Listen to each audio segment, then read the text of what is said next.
Assalamualaikum, halo Sobat Hijau dimanapun kalian berada, semoga selalu dalam keadaan baik dan sehat ya. Selamat datang di acara Podcast Forest Speech edisi perdana kali ini. Senang sekali saya rasanya Yuli Rahmawati Dewi, staf dari Direktorat KPHL bisa memandu acara podcast perdana pada kali ini. Di tengah-tengah kita telah hadir Ibu Dr. Tuti Herawati selaku Direktur Kesatuan Pengelolaan Hutan Lindung pada Direktorat Jenderal Pengendalian Das dan Rehabilitasi Hutan Kementerian Lingkungan Hidup dan Kehutanan. Tentunya di podcast kali ini kami beserta kru sudah melakukan prokes yang ada dan berjaga jarak. Untuk itu langsung saja Bu. Halo Mbak Yuli. Halo Ibu, apa kabar Bu? Alhamdulillah sehat ya Bu, ya. Iya. Nyaman sekali ya Bu di sini ya Bu dengan pepohonan yang rindang. Ternyata kita bukan berada di hutan loh Bu. Ternyata kita berada di sekitar kota ya Bu ya. Di tengah tepatnya kota, di Arboretum ya. Kementerian Lingkungan Hidup dan Kehutanan ya Bu. Oke, luar biasa sekali ini. Iya. Mbak Yuli, kita boleh lepas masker tidak? Kita kan Bu. sudah prokes nih. Oh iya, boleh. Supaya ngobrolnya lebih santai ya Bu ya. Iya. Oke, mohon boleh, izin. Bu. Teman-teman, kita semua sudah prokes sehingga kita juga berjarak ya dan cukup aman untuk berbincang-bincang tanpa masker. Ayo baik, Mbak. Untuk awalnya Bu, saya mungkin akan menanyakan banyak orang nih Bu yang di luar sana yang belum tahu nih Bu apa itu pengertian KPH Bu, Kesatuan Pengelolaan Hutan, dan pentingnya KPH itu untuk apa ya Bu? Boleh dijelaskan? Baik. Oke teman-teman, kita akan bicara tentang KPH ya. KPH itu singkatan dari Kesatuan Pengelolaan Hutan. Apa maknanya? Jadi KPH ini adalah unit-unit kelompok hutan. Ini mandat dari Undang-Undang Kehutanan 41 tahun 1999. Jadi dulu pemikir-pemikir kita ya, pendahulu kita di Kementerian Kehutanan memikirkan bagaimana mengelola hutan supaya lebih baik. Selama ini sudah kita upayakan banyak cara, tetapi masih ada masalah-masalah yang muncul yang harus diselesaikan. Di antaranya masih banyak penebangan hutan oleh aktor yang ilegal, masih banyak kebakaran hutan, masih banyak pencurian kayu, kemudian perambahan. Mbak Yuli pernah dengar ya istilah perambahan. Nah, itu membuat kualitas hutan kita menurun. Kemudian difikirkan, kenapa ini penyebabnya? Salah satunya karena tidak adanya pengelola di tingkat tapak. Ya, yang kita sebut sebagai unit KPH, Kesatuan Pengelolaan Hutan, gitu ya. Bahwa KPH ini tujuannya tadi sebagai aktor terdepan yang menjaga hutan kita. Ini dulu ya, zaman 99. KPH ini dianalogikan dengan rumah sakit kalau di bidang kesehatan. Jadi kalau di dinas kesehatan itu kan mengurusi tentang regulasi birokrasi, bagaimana sebuah unit pelayanan kesehatan menjalankan tugas pelayanan ke masyarakat. Sedangkan puskesmasnya atau rumah sakitnya itu yang menjadi penyedia layanan. Nah, mengambil analogi seperti itu, Kehutanan merasa bahwa Dinas Kehutanan sudah menjalankan fungsi regulasinya, mengatur, memonitor, mengendalikan, tetapi kita tidak ada unit yang memberikan layanan langsung di tingkat tapak. Itulah sebabnya maka dibuat unit KPH ini yang setara dengan unit di kesehatan itu seperti rumah sakit atau puskesmas. Untuk selanjutnya Bu, kan sering kita dengar SDGs ya Bu ya. Oke. SDGs atau biasanya kita sebut apa sih Bu? TBP ya Bu. Tujuan pembangunan berkelanjutan. Iya betul. TPB ya. TPB ya Bu. Tujuan pembangunan berkelanjutan. Oke Bu. TPB ya Bu. Iya.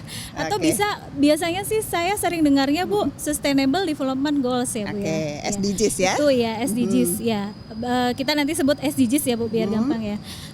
Ibu bisa nggak Bu menjelaskan sebenarnya SDGs itu apa sih Bu? Oke, baik. Silakan. Kita cerita sekarang tentang SDGs ya. Sustainable Development Goals.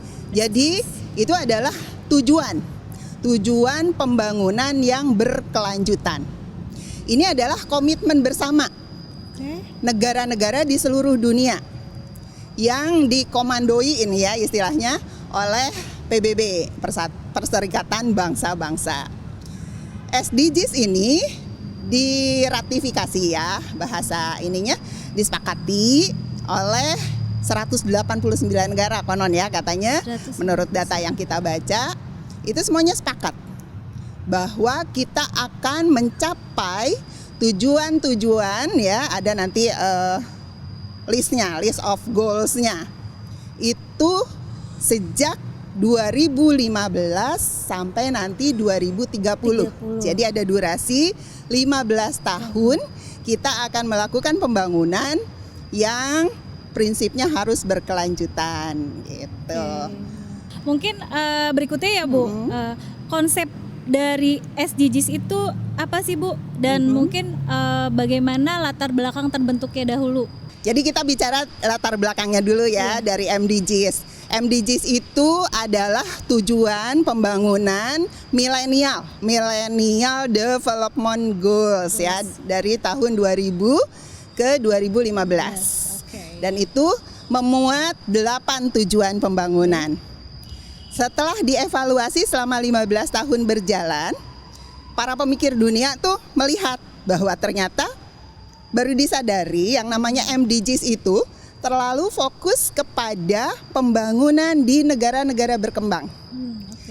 Tidak mempertimbangkan negara-negara yang sebenarnya sudah maju. Ini sebuah kelemahan di dalam perumusan tujuan pembangunan global, bahwa ternyata kita nggak bisa hanya mengandalkan pada negara-negara berkembang saja supaya mereka maju.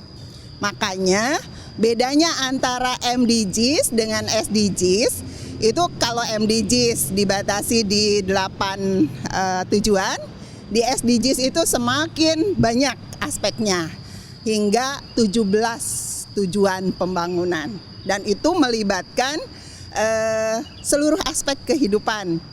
Di dalam SDGs itu dari 17 tujuan, aspek lingkungannya jadi lebih banyak Mbak Yuli. Jadi ada 6 tujuan lingkungan yang ingin dicapai dalam SDGs. Ini include ke dalam 17 tujuan tersebut 17 ya, Ibu? Betul. Tidak menghilangkan tujuan yang lainnya. Dari aspek ekonominya tetap dipertahankan. Tujuan pertama itu menghilangkan kemiskinan katanya ya bunyinya. Jadi no poverty, tidak ada kemiskinan. Yang kedua itu tujuannya no hunger, tidak ada kelaparan. Ya, itu juga masih ke aspek yang kebutuhan dasar ya. Kemudian tujuan ketiganya baru kesehatan dan kesejahteraan masyarakat. Kemudian tujuan keempatnya kualitas pendidikan ya, jadi ke edukasi. Yang kelima nih yang menarik, di situ ada aspek gender equality and woman empowerment. Oh iya, saya lupa tadi. Sekarang isunya lebih booming ya Bu ya? Benar. Gender ya Bu ya? Betul. Saya lupa tadi di dalam MDGs aspek gender juga udah disebutkan. Menjadi salah satu tujuan yang ketiga malah ya di dalam MDGs itu. Nah, di dalam SDGs itu menjadi tujuan kelima. Sekarang nih kan lagi seru nih Bu isu pengarustamaan gender ya Bu ya? Di Kementerian Lingkungan Hidup dan Kehutanan sendiri juga ada program kayak pelatihan Bu. Udah dimulai dari bulan, kalau nggak salah bulan Mei deh Bu ya, apa April gitu sampai dengan nanti Oktober. Kebetulan memang belum selesai ya Bu. Untuk pertanyaannya, apa kaitannya isu pengarustamaan gender Bu yang akhir-akhir ini sedang dikencarkan oleh KLHK? Namun sebelumnya mungkin bisa Ibu jelaskan secara singkat gender itu apa sih Bu? Kadang orang salah menangkap ya, gender itu apa gender, ya? Memaknai gender itu harus harus dijelaskan. Kalau Mbak Yuli sendiri gimana menangkap apa itu namanya pemahaman tentang gender? Kalau saya mungkin apa sih berbeda peran gitu ya Bu, antara perempuan dan laki-laki, tapi tidak menghilangkan kesempatan untuk kita istilahnya apa ya, berkompetisi gitu Bu, antara laki-laki dan perempuan. Gitu. Kita bicara tentang definisi gender dulu ya Mbak Yuli ya. Kalau membicarakan definisi gender, kita harus sandingkan dengan definisi jenis kelamin supaya jelas dulu nih. Kalau jenis kelamin atau dalam bahasa Inggris tuh kita sebut seks ya, female and male. Oke, jenis kelamin laki-laki dan perempuan.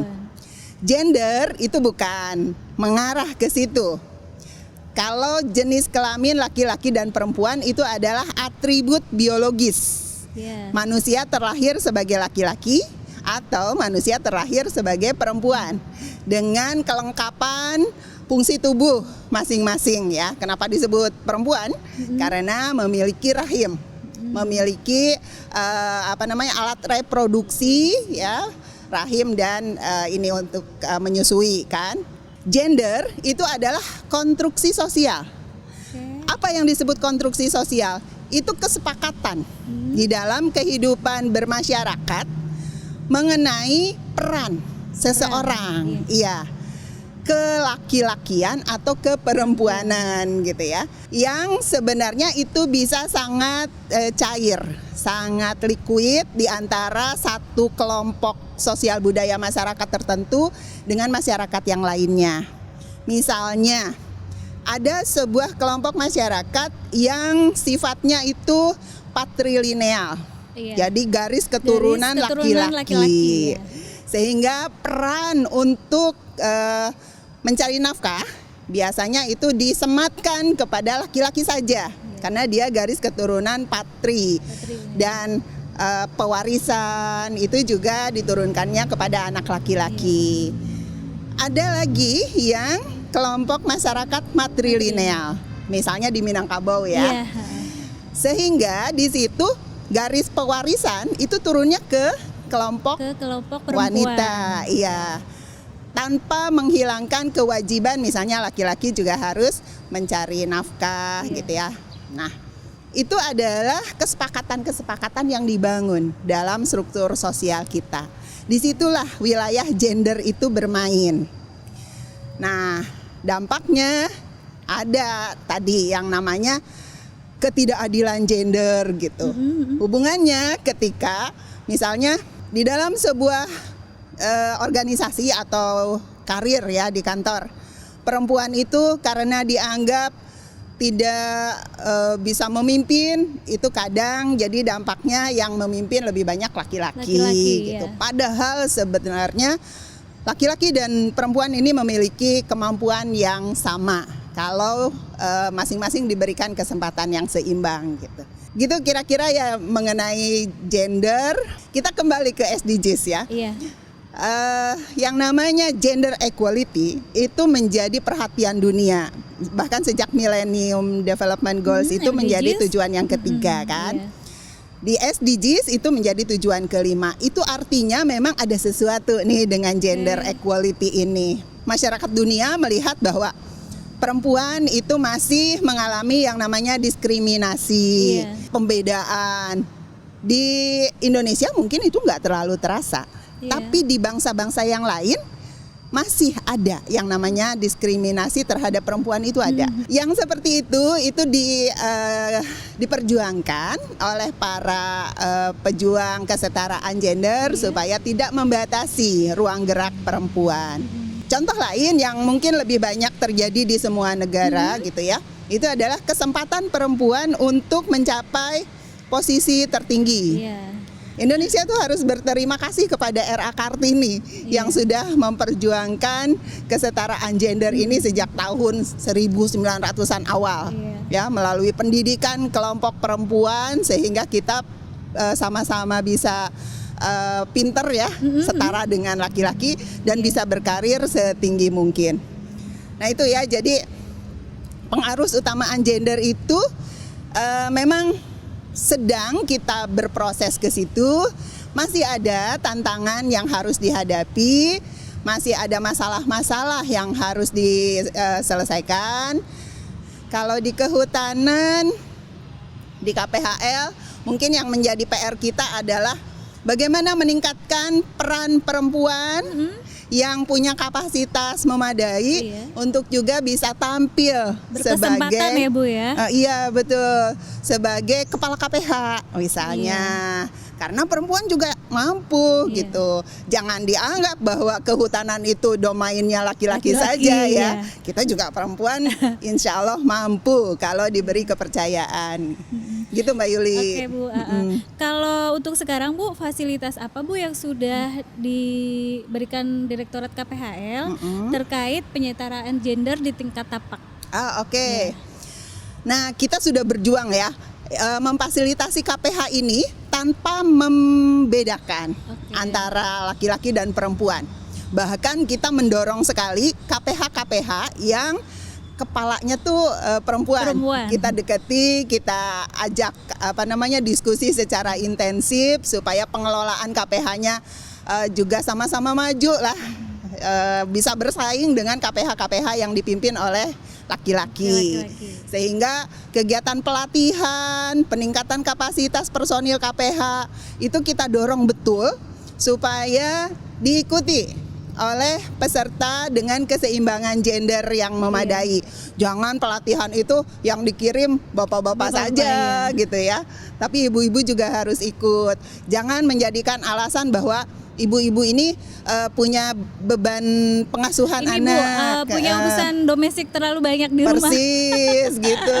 Jadi aduh gimana yang ngikutin pelatihan sementara kan anak harus diasuh, suami nggak bisa ditinggal. Nah, hal-hal seperti itu kita obrolin ya dengan para kepala KPH atau staf KPH bahwa kita bisa menyelesaikan permasalahan real di depan kita itu dengan bijak supaya tugas kita selaku pengelola hutan di tingkat tapak ya di KPH itu tetap bisa berjalan, tugas di rumah juga tidak ditinggalkan gitu. Berarti memang harus ada dukungan ya Bu dari berbagai pihak untuk mensukseskan istilahnya ya Bu pengerusamaan gender ini ya Bu. Ya betul.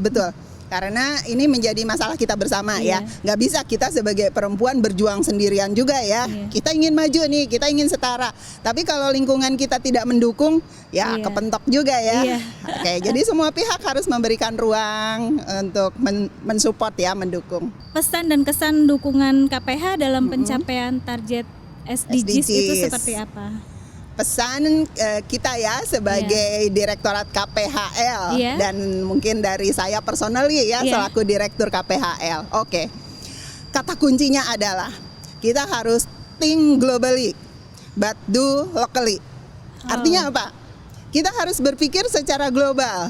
Berpikir dan memahami apa itu yang disebut dengan SDGs ya, Sustainable Development Goals yang akan kita capai di tahun 2030.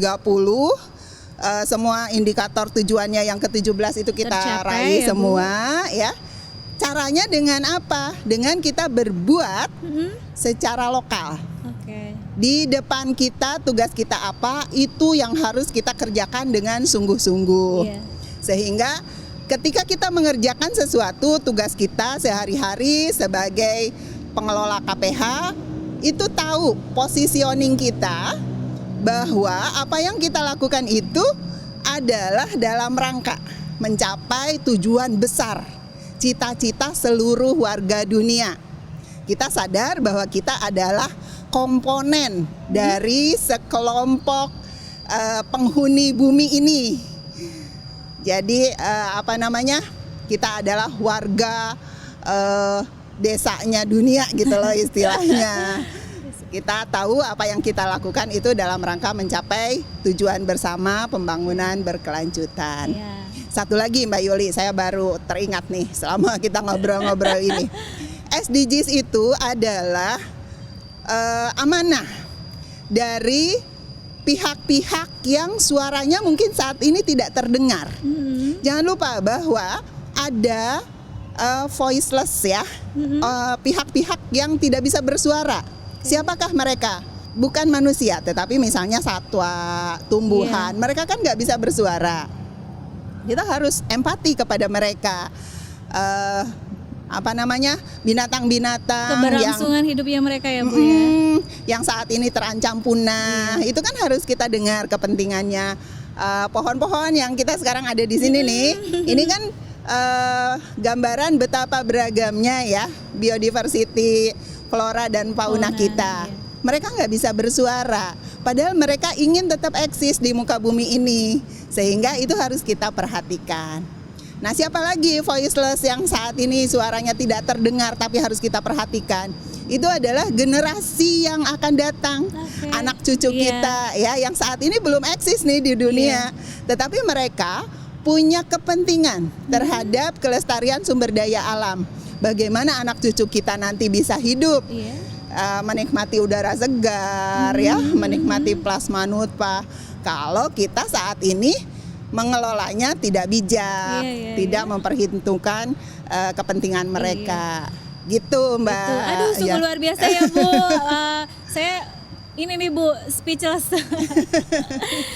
Speechless karena mungkin pengetahuan tentang SDGs, tentang gender itu belum terlalu paham betul ya, Bu ya.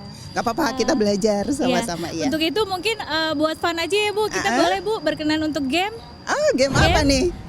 Gamenya jawab cepat, Bu. Apa tuh namanya? Rapid question ya? Iya.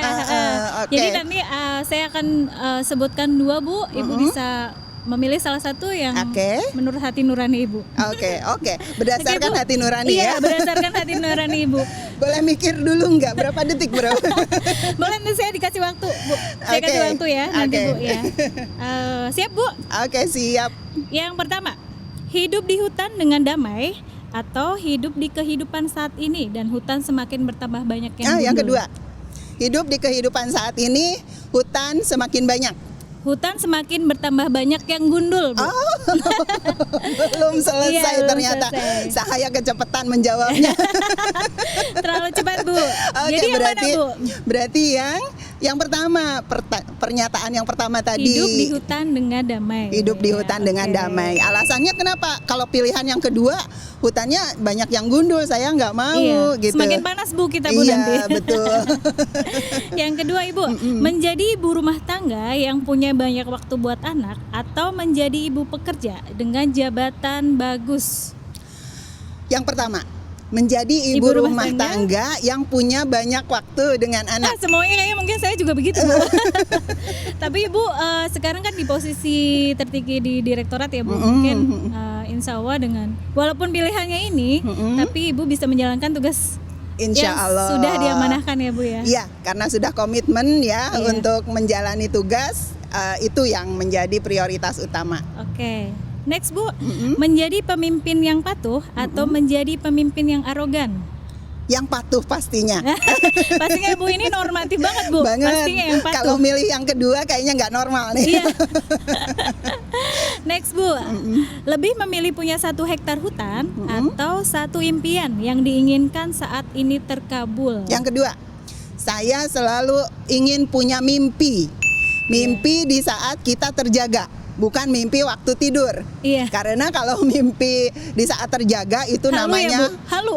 Itu kalau lagi tidur. Lagi tidur ya, Bu. Tapi kalau ketika terjaga berarti memang kita punya hope, punya harapan, dan kita sadar bagaimana harus memperjuangkan supaya mimpi di saat terjaga itu bisa kita capai. Oke, baik, sungguh luar biasa.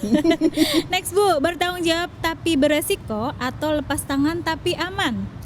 Saya pilih bertanggung jawab meskipun beresiko. Iya, oke, luar biasa. Soalnya kan memang ini suka ada sih, Bu, cuma ya mungkin dari 1001 lah ya, Bu, yang yang seperti itu. Iya. Oke, Bu, next, mengasah skill baru namun sulit atau stay pada skill yang sudah ada? Oh, kalau itu saya banget. Setiap hari kalau bisa saya tuh belajar sesuatu yang baru. Jadi pernyataan yang pertama. Iya. Buat mengasah saya mengasah skill apapun itu, bahkan sampai hal-hal yang kecil saya tuh suka sekali ya mempelajari. Misalnya sekarang lagi musim podcast gini nih. Iya. Saya tuh ngulik loh, apa sih yang bisa saya perbuat untuk bisa punya podcast yang menarik gitu kayak orang-orang gitu. Oke. Tentunya yang bermanfaat ya, Bu ya. Betul, iya. Oke, next, Bu, mentaati prosedur yang ada atau mengubah prosedur yang sudah ada? Saya pilih yang kedua, mengubah prosedur yang sudah ada. Karena sebagai leader ya, kita itu dituntut untuk inovatif. Ketika kita melihat apa yang sudah terjadi ini ada kelemahan, ada kekurangan, Di situ kita harus mampu merubah prosedur yang kurang baik menjadi lebih baik. Menjadi Gitu. lebih baik. Selanjutnya, kualitas atau kuantitas? Dalam hal apa saja? Apa saja, Bu? Ya. Kualitas. Kualitas ya, Bu. Kualitas, iya. Tapi kadang sering juga, Bu, perlu itu kuantitas. Betul. Di atas segalanya adalah kualitas. Kualitas. Oke. Jadi makna sesuatu itu saya lebih kena kalau itu yang dari sisi kualitasnya bagus gitu ya. Oke. Tidak semata-mata mengejar jumlah atau Iya. mengejar target kuantitas tetapi tanpa kualitas itu kosong juga ya, keropos juga. Kalau Iya.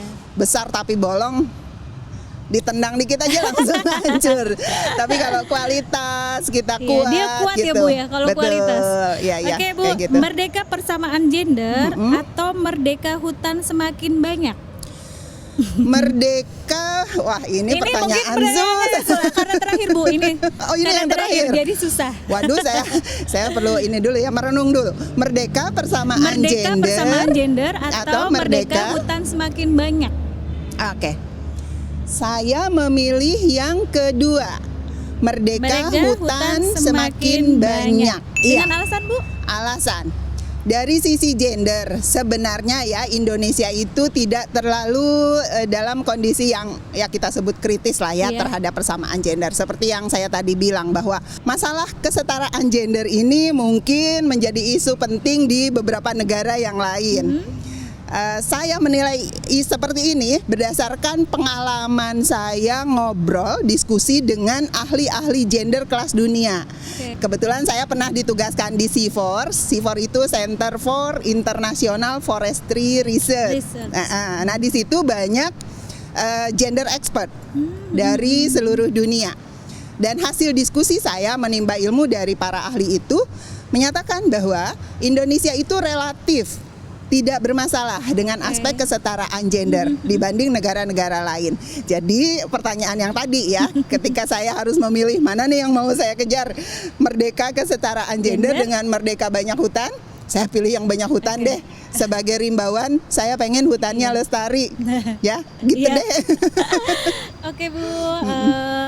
Untuk penutup mungkin Ibu bisa menyimpulkan, Bu, dari awal sampai terakhir pertanyaan saya, Bu.